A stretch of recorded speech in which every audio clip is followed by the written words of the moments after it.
Gydytojai echoskopuotojai, naudodami ultragarsinę aparatūrą, atlieka skydliaukės, krūtų, pilvo organų, limfmazgių, širdies ir kraujagyslių, prostatos bei ginekologinės echoskopijas. Gali dirbti valstybinėse ir privačiose sveikatos priežiūros įstaigose.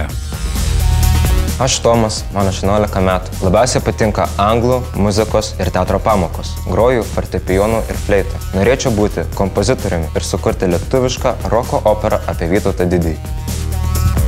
Esu Eglė, man 17 metų. Patinka mokytis menų, fotografijos ir kalbų. Laisvalaikiu lankau pramoginius ir lietuvių liaudies šokius. Planuoju pasirinkti interaktyvios grafikos dizainerio profesiją ir kurti reklamas. Esu Žygis, man yra 16 metų. Man įdomiausias istorijos, biologijos ir kūno kultūros pamokos. Laisvalaikiu vaikštau sporto salę ir lankau Tailando bokso treniruotes. Svajojau tapti generolu, todėl stosiu Lietuvos karo akademiją.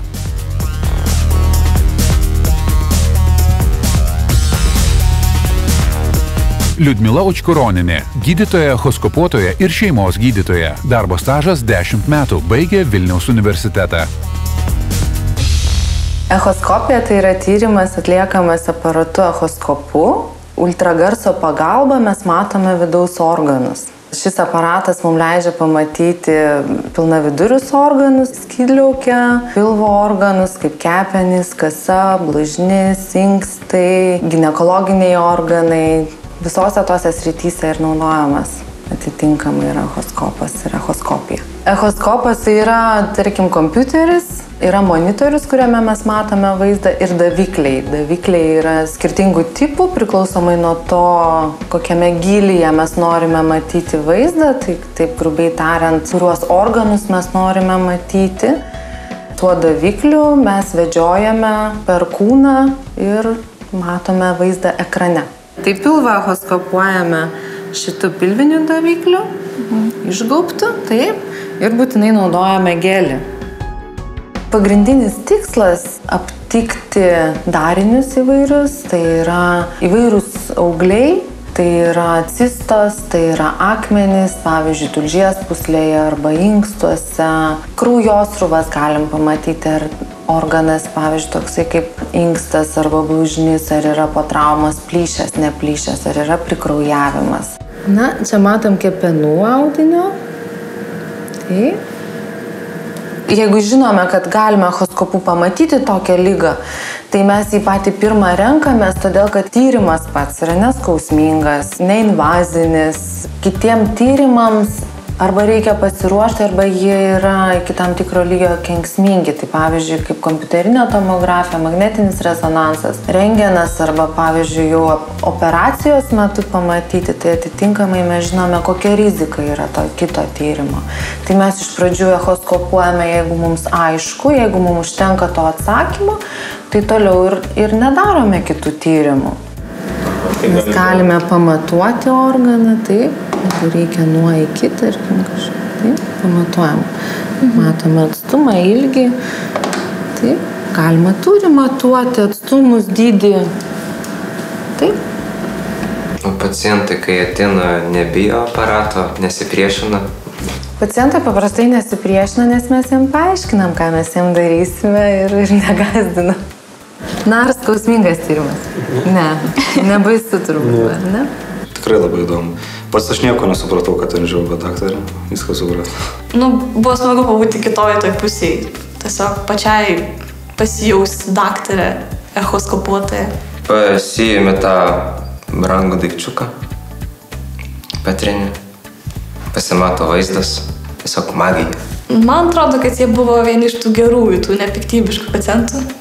Taip ramiai sureagavo, nesipriešino. Man buvo lengviau dirbti su jais.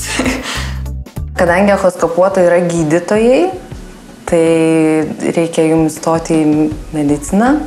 Svarbiausia stojamuosiuose, ko gero, yra chemija, fizika, biologija, žmogaus anatomija, jeigu taip ir liko. Yra gydytojų, kurie tiesiog atlieka vien echoskopijas. Yra variantas būti gydytojų radiologų. Gydytojas radiologas gali analizuoti rentgeną, kompiuterinės tomografijas, magnetinį rezonansą ir, aišku, echoskopiją. Galima turėti bet kokią kitą specialybę, terapeuto, ginekologo, šeimos gydytojo ir mokintis echoskopuoti. Aš esu šeimos gydytoja ir aš pasirinkau dar papildomą specialybę, kad galėčiau echoskopuoti, nes mano darbe gan dažnai prireikia šito tyrimo ir kartais būna tokių skubių situacijų, kai reikia klausimą spręsti čia ir dabar. Ir visą laiką žmogui patogiau ir gydytojui yra patogiau tą atsakymą gauti kuo greičiau. Pats aparatas įdomus buvo, nes pats to jutiklio, kurį vedžiojas, jis atrodo labai paprastas, bet kaip aiškinau, kad jis yra brangiausia dalis viso to aparato, tai irgi labai nustebina.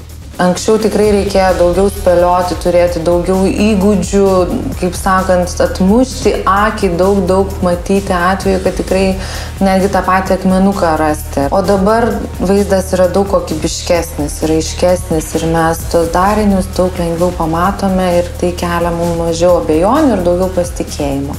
Tobulėjant aparatūrai ir diagnostikai, tai šita specialybė bus paklausi. Ir manau, kad specialistų visą laiką reikės.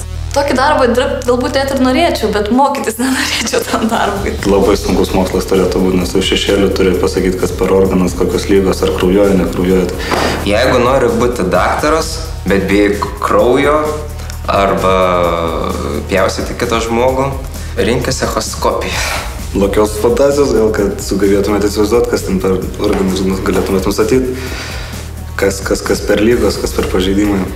Kasa yra šitoj pusėje. Čia. Ne, nežinau.